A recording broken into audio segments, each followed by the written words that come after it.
right, so imagine this. You build a whole career, a brand, a name for yourself, only to be sued by someone claiming you stole their entire identity. Whoa. Sounds like a movie plot, right? Yeah, definitely. Well, that's exactly what happened to the rapper Rick Ross. Yeah.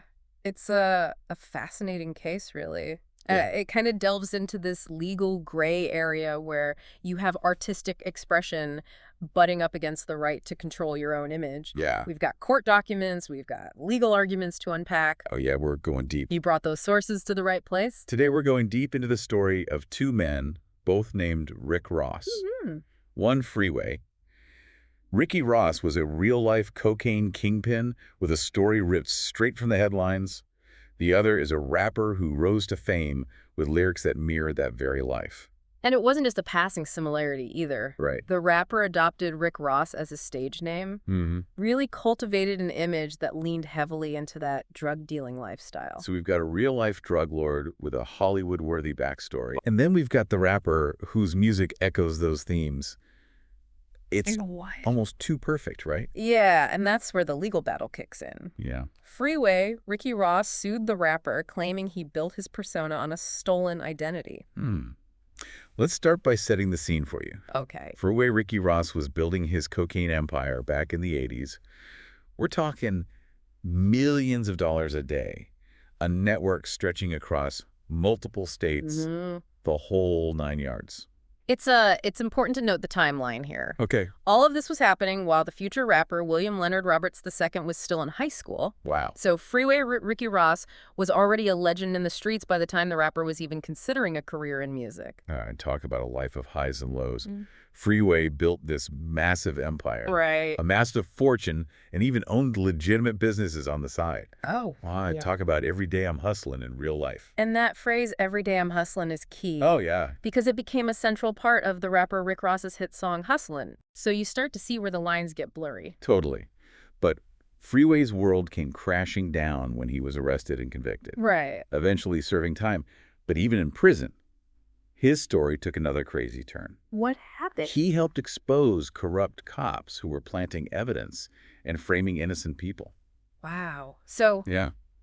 Ricky Ross's testimony was instrumental in the release of over 100 wrongly convicted men. Wow. His life story is a wild ride, and all of this drama unfolded before the rapper Rick Ross even hit the scene. So you've got this larger-than-life figure already etched into the public consciousness. And then years later, along comes the rapper. Right. Using the same name and rapping about a similar lifestyle. Yeah, was he genuinely inspired by Freeway's story? Right. Or was it a calculated move to capitalize on a notorious name? That's the question at the heart of the legal battle. It is. And it boils down to what's called the right of publicity. Right. Think about how many times you see celebrities endorsing products.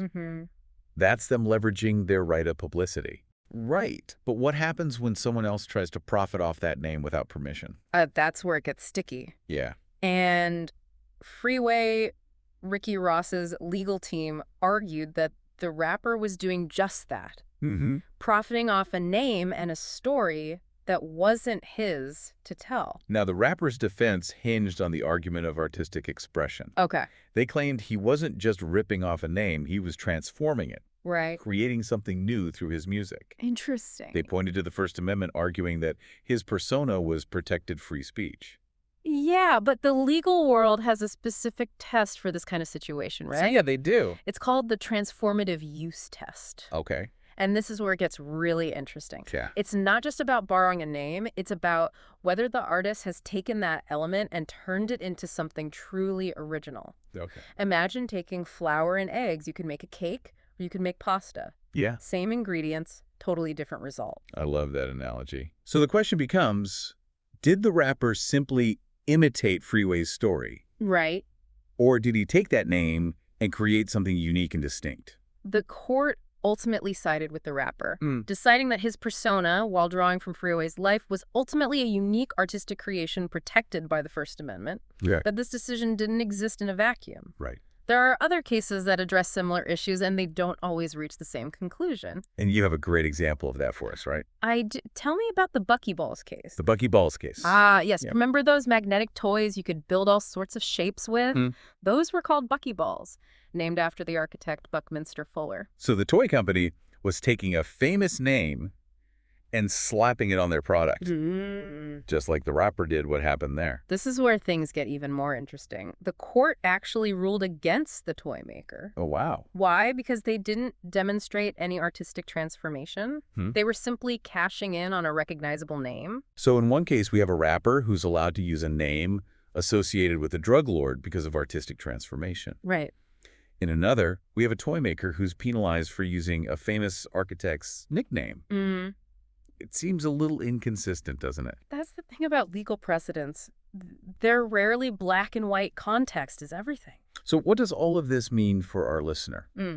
They've brought us research on this case, so clearly they're interested in these issues. Right. How do these legal precedents impact artists, musicians, and anyone who might draw inspiration from real-life stories? Well, this case highlights the fine line between inspiration and appropriation. Yeah. It's a reminder that if you're going to use elements of someone else's life or identity in your work, you need to do more than just copy. You need to transform those elements, add your own creative flair, and make it something uniquely yours. It's like sampling in music. Right. You can take a snippet of someone else's song, but you have to manipulate it, flip it, make it your own.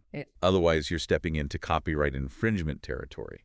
This case is like the right of publicity version of that. Exactly. And the implications go beyond music and art. Right. Think about books, movies, even video games.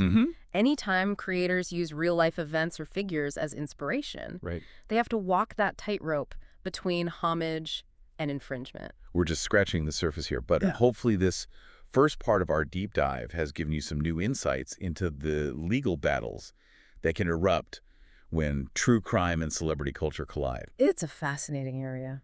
Now, for part 2 of our deep dive, we're going to shift gears a bit. It's interesting to think about the implications of this whole thing for other artists and creators. Yeah. What if every time somebody took inspiration from a real-life story, they had to worry about, getting sued? It would have a chilling effect on creativity, wouldn't it? Totally. Think about all the biopics and historical novels, crime dramas. Right. They all draw inspiration from real people and events. Yeah. So where do you draw the line? Yeah. It's a slippery slope for sure. It is. That's why this whole idea of transformative use is so crucial. Yeah. It gives artists some breathing room while still protecting individual rights. But the question remains, how much creative license is too much? Right. That's where things get really tricky. It's like walking a tightrope, right? You're trying to balance freedom of expression with the right to privacy. Right. And that line is constantly shifting. Absolutely. And as technology evolves, these issues become even more complex. Okay. Think about deepfakes. Right. We're already seeing instances where people's likenesses are being used without their consent. It's a whole other can of worms. It is. But focusing on names for a moment, the Ross case Yeah. really makes you wonder about the what-ifs. Yeah. What if there were 2 famous scientists with the same name? Right. Or 2 politicians with the same rules apply? It's a fascinating thought experiment. It is. Would the court have viewed the rapper's work differently if his lyrics were about politics instead of crime? Would they have seen it as more of a social commentary, maybe even a form of satire? It shows how much context shapes our understanding of these legal battles. It does. A name and image, a story, they can all be interpreted in different ways depending on the circumstances. And that's one of the things that makes these deep dives so compelling. Totally. They push us to look beyond the surface and explore the intricacies of the legal system. Yeah. They challenge us to consider the nuances of each case. I think this is a perfect moment to bring it back to the actual court documents you brought in. Oh, yeah. It's easy to get caught up in hypotheticals. Right. But the real legal arguments in Ross v. Roberts were fascinating. They were. You're right. We should dive into those details. Yeah. For example, the court specifically cited the rapper's music videos as evidence of transformative use. Okay. They argued that these videos weren't documentaries about Freeway Ricky Ross's life. Instead, they created a fictional narrative that borrowed elements from his story, but ultimately spun them into something new.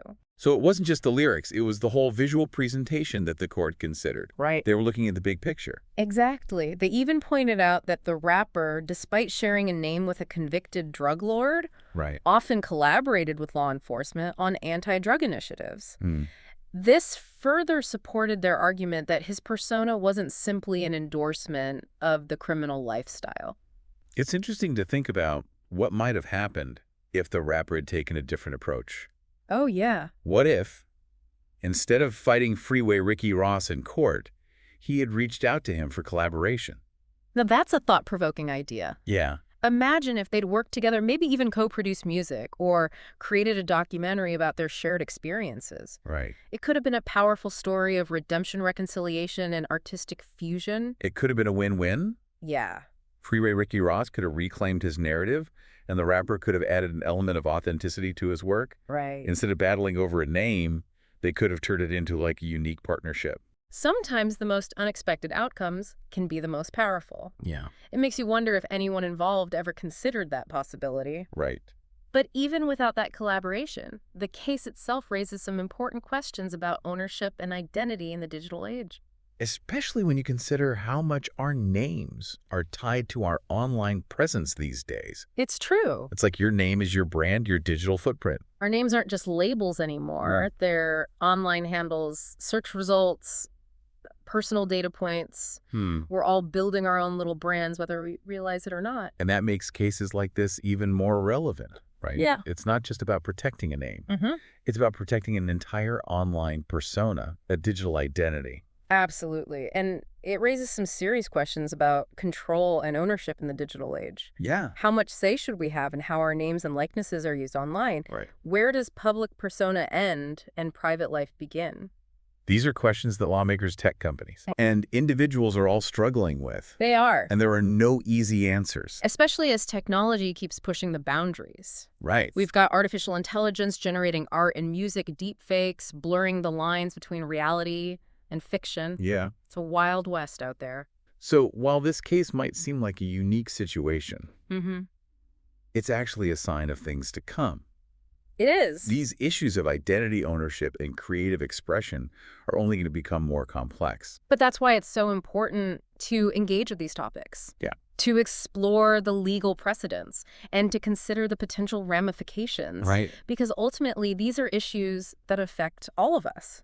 Now, for part 3 of our deep dive, feels like we've only just scratched the surface here. Yeah. There's so much to unpack when it comes to the intersection of law and identity and creative expression, in this digital age. And that's what makes this deep dive so rewarding, right? Yeah. It's not about finding all the answers. It's about asking the right questions.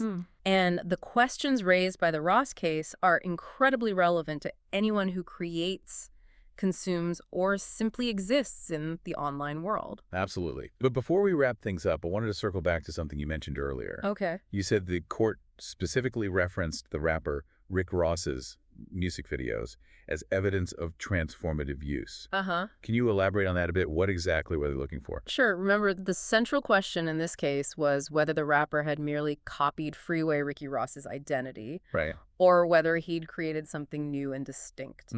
The court needed to determine if his work went beyond simply name-dropping. So it wasn't just about the lyrics, it was about the whole package. Exactly. The court looked at the music videos as a form of storytelling. Okay. They noted that the rapper often portrayed himself as a fictional character, this larger-than-life persona who embodied certain aspects of the drug-dealing lifestyle, but also incorporated elements of fantasy and satire. So they were looking for those creative embellishments, those signs that he was building his own world rather than directly replicating Freeway's life. That's right. They even pointed out that the rapper's videos often featured lavish settings, expensive cars, over-the-top imagery that went far beyond anything documented in Freeway Ricky Ross's actual life. Wow. It was like a heightened reality, a stylized commentary on wealth and excess. It sounds almost like the court was applying a literary analysis to these music videos, looking for themes, symbolism, and artistic choices that went beyond mere imitation. In a way, yes, they were searching for evidence of transformation. Okay. For those creative decisions that demonstrated the rapper's unique artistic vision. And they found it not only in the lyrics, but in the visual storytelling, the overall aesthetic. Right. Even the collaborations he chose for his music. Remember, he often worked with law enforcement on anti-drug initiatives? Right. That kind of contradicted the idea that he was simply glorifying the criminal lifestyle. So it seems like this case really underscores the importance of context. Yeah. The same name used in different ways can have drastically different legal implications. It's a great takeaway for anyone who's interested in using real-life inspiration for their creative work. Yeah. If you're going to borrow elements from someone else's story, you need to think carefully about how you're transforming those elements. Right. How you're adding your own unique spin. It's about finding that balance between homage and originality. And it's a reminder that the legal landscape is constantly evolving, especially when it comes to issues of identity privacy and creative expression in the digital age. It is. What might have been considered acceptable use 20 years ago could land you in legal trouble today. Absolutely. And as technology continues to advance, we're only going to see more cases like this one. Right. We need to stay informed, engage in thoughtful discussions, and be mindful of the potential consequences of our creative choices. Well said. So for anyone listening who is intrigued by this case, what are some other areas they might want to explore? Where can they go from here? There are so many avenues to explore. You could dive deeper into the concept of the right of publicity and how it's being applied in different contexts. You could research cases involving appropriation in the art world, the music industry, or even the world of social media influencers. It's like we've opened a Pandora's box of fascinating legal questions. Exactly. And the best part is there are no easy answers. Yeah. It's all about interpretation, context, and the ever-evolving relationship between law and culture. So keep those brain gears turning, keep exploring, and keep questioning the world around you. Beautifully put. And on that note, I think it's time to wrap up this deep dive. It is. But remember, the conversation doesn't end here. Right. Take what you've learned, keep researching, and keep those critical thinking skills sharp. And who knows, maybe one day you'll be the one bringing fascinating legal cases to the deep dive for us to unpack. That's what we love to see. Thanks for joining us, and until next time, keep diving deep.